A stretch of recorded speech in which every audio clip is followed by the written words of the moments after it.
में आप लोगों का अहम रोल है। और यहाँ पे इस वक्त जो ऑल कश्मीर ट्रांसफर कन्फेडरेशन की मीटिंग 2-4 दिनों से चल रही थी और आज उसका यहाँ पर प्रेस कॉन्फ्रेंस रखी गई है, जिसमें हमारे यहाँ पे जनरल सेक्रेटरी, प्रेसिडेंट साहबान और हर डिस्ट्रिक्ट के जितने भी रिप्रेजेंटेटिव्स है, हेड है, डिस्ट्रिक्ट हेड है, वो सब आए हैं।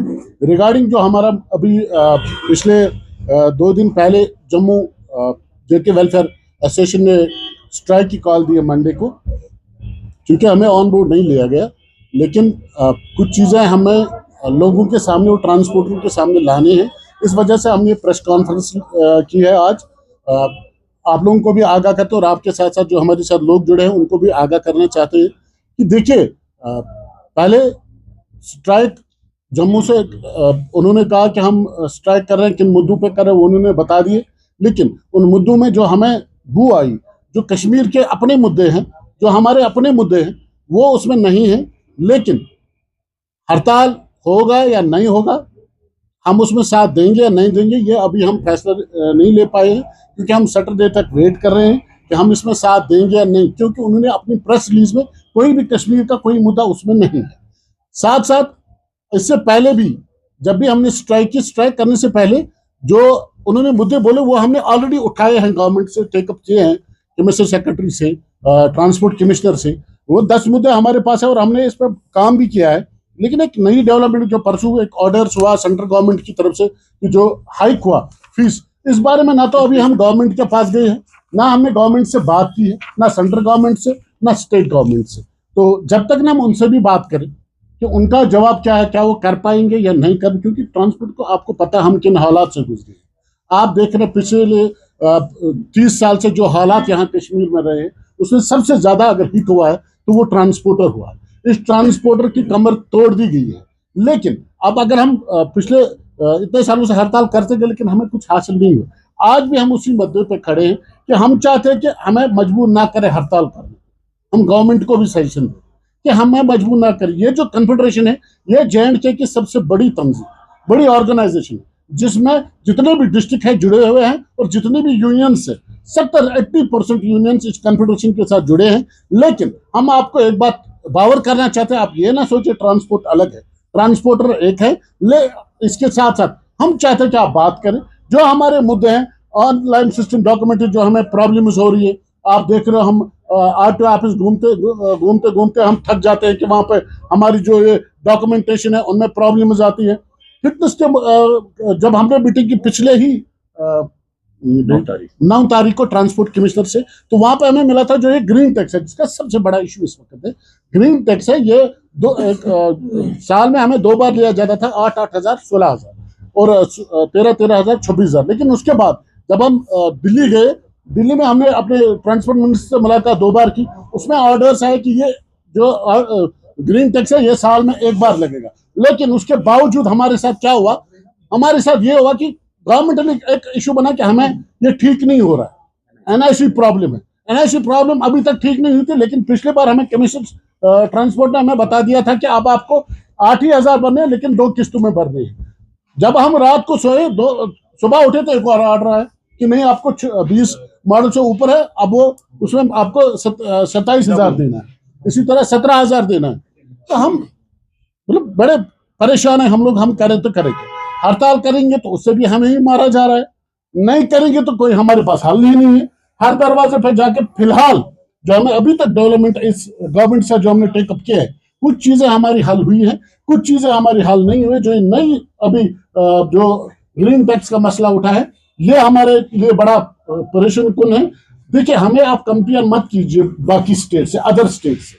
अदर स्टेट्स में ट्रांसपोर्टर है जिसके पास 100 गाड़ियां, वो बड़े ट्रांसपोर्टर्स है, उनके पास कंपनियां हैं। यहाँ एक मजदूर, यहाँ कश्मीर में अगर जो बेरोजगार लोग हैं, अगर किसी के साथ कनेक्ट है, वो ट्रांसपोर्ट के साथ सबसे ज्यादा है। और आप देखिए, आप उसी ट्रांसपोर्टर को मार के, उसी बेरोजगार को मार के आप बोल रहे कि नहीं अब हम ये कर रहे हैं, फीस आप बढ़ा रहे। हमने कभी नहीं किया, हमें फिटनेस फीस बढ़ाया गया, हमें कोविड में भी फीस बढ़ाया गया, किसी को नहीं। अगर बिजली 10 रुपए बढ़ा तो सब लोग हाहाकार कर रहे हैं, लेकिन हमें डबल किया गया। लेकिन हमने तब भी चुप के साथ की, क्योंकि हमारे पास कोई हमारा रोजगार है। हम अगर दिन में कमाएंगे नहीं, शाम को मेरा ड्राइवर खाएगा क्या? वो बेचारा रोड पे चलने के लिए तैयार होता, क्योंकि पिछले 20 साल से उससे हड़ताल ही देखी है, लेकिन उसके बावजूद भी आप लोगों ने हम पर तलवार चलाई।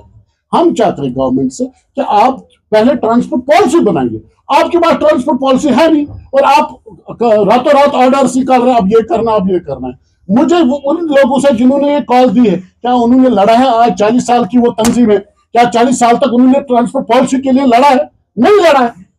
वीआरटीडी लगवाया। वहां वहां क्या होता है, अभी जम्मू में हम मीटिंग करने जाएंगे, रात को लिख के लेंगे भाई नहीं अब ये मसला हो गया। जब हम वहां से वापस आते हैं, यहाँ ट्रांसपोर्ट और ड्राइवर के जूते पड़ रहे हैं कि आपने किया क्या, क्योंकि वहां पर कुछ होता नहीं। मीटिंग में हम लिख के देते हाँ ये होगा, फिर नहीं हो रहा है। इसी वजह से जितने भी आप देखिए हमारे हालात, इलीगल ऑपरेशन, जितने स्टैंड्स में गाड़ियां, उससे ज्यादा बाहर रोड पे उनको रोकने वाला कोई नहीं है। जब हुकाम के पास जाकर बोलते हैं नहीं जी इनका भी रोजगार है ना भाई, इनका भी रोजगार है, मुझे क्यों आप रजिस्ट्रेशन करा रहे हो, मुझे क्यों आप 19 पॉइंट पर एक स्टैंड बना रहे हो? मुझे जब आप पाबंद रखते हो तो उनको भी पाबंद रखिए ना। आप इसी तरह परमिट्स दे रहे हो, बेतहाशा परमिट्स इशू कर रहे हो। इसी तरह आप ई रिक्शा, मैं एक और बता दूं आपको, मुझे यहाँ की जो वेलफेयर एसोसिएशन है, मुझे उनसे कोई जाति लड़ाई नहीं है, लेकिन सोच अलग है। हमारी और उनकी जो सोच है वो अलग अलग डिफरेंट है। मुझे बोले जम्मू में ई बसें जो चल रही है, स्मार्ट सिटी बस, वो टाइम टेबल पे चल रही है, यहाँ बेताशा बेलगाम। जम्मू में ई रिक्शा जोन वाइज किया गया, यहाँ नहीं। भाई आप थे कहा? अगर जम्मू में ताल होती, आप होते हम जम्मू के साथ है, भाई ये कश्मीर का ड्राइवर जाएगा था, उसके पास रखा क्या है? आप लोगों ने किया क्या है? आप लोग सीधा बोल रहे हैं हम भी साथ, बिल्कुल हम भी मानते हैं, क्योंकि हम भी हमें भी परेशानी, हम ग्राउंड लेवल से जो तंजीम है ग्राउंड लेवल से आई है, ये ऊपर से बन के नहीं आया, प्रेसिडेंट नहीं बने 40 साल से। मैं आपके माध्यम से ई रिक्शा का मैंने बताया इलीगल ऑपरेशन चल रहा है। इसी तरह रिन्यूअल ऑफ स्टैंड, मैंने ये स्टैंड लिया, लीज मुझे गवर्नमेंट साल पे दे रही है, लेकिन वहां से पीछे से आप 5 साल की लीज लाई, कौन देगा मुझे 5 साल? लैंडलॉर्ड कोई 5 साल का लीज देगा? कोई नहीं दे रहा है। रजिस्ट्रेशन रुके हुए हैं, पूछने वाला कोई नहीं, हर बार जाते हैं कि नहीं, लेकिन काम चल रहा है। जब से हमने पिछले 2 महीनों से इस पे काम शुरू किया, काम चल रहा है और गवर्नमेंट ने आश्वासन दिया है। सबसे बड़ी बात delay of payments, DDC election, assembly election, parliament election, Khelo India, बाकी जितने पीएम रैली, यात्रा, मुझे बोले आप ही हमें बोल रहे हो। एक बड़ी मोटी बात आपको बता दूं, जब मैं डिनाई करता हूं कि मुझे पैसे में गाड़ी नहीं देता हूं, तो ये पुलिस को यूज करते हैं।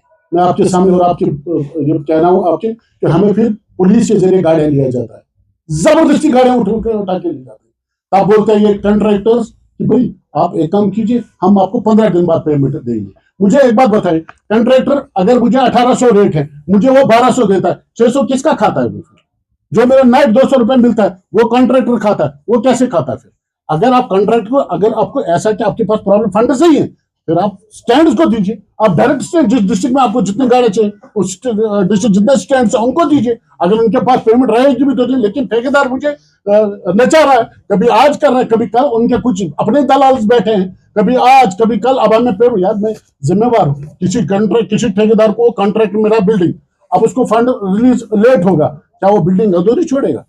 उसको उसमें फायदा है ना, लेकिन मेरा क्या फायदा? एक तो रात भर ड्यूटी दी, रात भर वो सर्दी में रहा, रात भर वो परेशान रहा वो ड्राइवर, और उसके बाद उसको इंतजार करना पड़ेगा।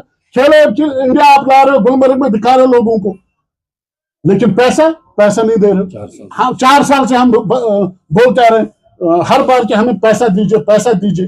अपना तो आप 2 मिनट में लेके फीस चढ़ा नहीं, अभी कुछ अनाउंस हुआ नहीं तो पोर्टल पर चढ़ता है भाई ये फीस भरना है, लेकिन मेरी जो पेमेंट आपके पास है करोड़ों में है, खरबों में है, वो कहें। और आप हमें बोल रहे हैं आप जाएंगे किसी ऑफिस में, बोल रहे हैं ठेकेदार के पास जाओ। तो क्यों दिया इस ठेकेदार को जो हमें पेमेंट ही, चाहे उसको 4 साल क्यों ना लगे पेमेंट, उसको 5 साल क्यों ना लगे, मैं क्यों सफर करूं? मुझे तो आप ठेकेदार के जरिए बोल रहे हैं गाड़ियां दे दो। अगर आप डायरेक्ट स्टैंड को फिर 10 साल भी रहेगा, स्टैंड बर्दाश्त करेगा आपका, लेकिन आप ठेकेदार को दे दो। ठेकेदार मुझसे पैसे कमा रहा है और मुझे फिर रगड़ा रहा है।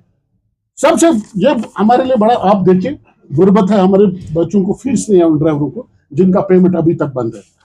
यहाँ पर ट्रांसपोर्टर उतने बड़े नहीं है, यहाँ जो ड्राइवर है ये 2 ही स्टेट है, एक हिमाचल प्रदेश और जे&के, जहाँ ड्राइवर भी ऑनर है और ऑनर ही ड्राइवर है, क्योंकि उसके पास उतना रहा नहीं। आप देख रहे हैं हमारे हालात, यही एक सेक्टर का, इसको भी तबाह कर रहे हैं ये लोग। हमें जो स्पेशल पैकेज जो हमारे जो मैंने कल आज भी कह रहा हूं मैं, ये जो वेलफेयर वाले अपना ये दे रहे हैं, मुझे वो दिखाए, उन्होंने लिखा क्या है मुझे बताया। आप देखिए टूरिस्ट वाले पहलगाम वाक़ा हुआ, नहीं होना चाहिए, हमें भी उसमें दुख, उसमें जितने भी हम उनके जो खानदान है उनके साथ इज़हार यकजहती है। लेकिन मुझे बोलिए उससे सबसे ज्यादा हिट कौन हुआ? ट्रांसपोर्टर्स, वो बेचारे रो रहे हैं। हम चाहते हैं कि उसमें उनको जो 1 ईयर का जो ईएमआई है या लोन उनको बेचारों ने लिया है, इंटरेस्ट दिया जा रहा है, उनसे वो माफ किया जाए। उनको पैकेज तो आप देंगे, वो तो यार किसी को नहीं मिलता नहीं, लेकिन अब अगर आप देंगे खुदा के लिए उनके सिर्फ 1 ही साल का जो इंटरेस्ट है वो माफ कीजिए। और साथ साथ हमारे जो बाकी इश्यूज है से हमारा प्राइवेट गाड़ी चल रही है जो बगैर विदाउट परमिट से वो गाड़ियां चला रहे हैं, क्यों? परमिट ऑफिस में यूज हो रहे हैं, क्यों? अगर आप हमसे पैसा लेते हो, हमें ही रगड़ा रहे हो, और हमारी भी मजबूरी आपको समझनी पड़ेगी।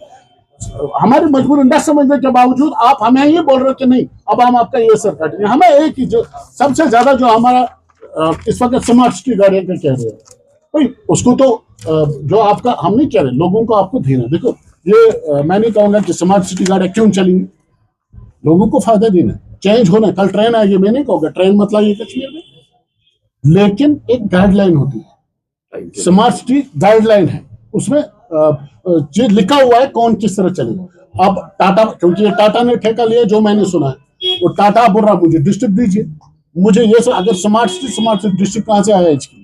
तो अगर आपको वो करना था, जो प्राइवेट ट्रांसपोर्टर्स है, जो यहाँ के जितने भी ट्रांसपोर्टर्स है बेचारे, उनको कहाँ जाना, वो कहाँ जाए।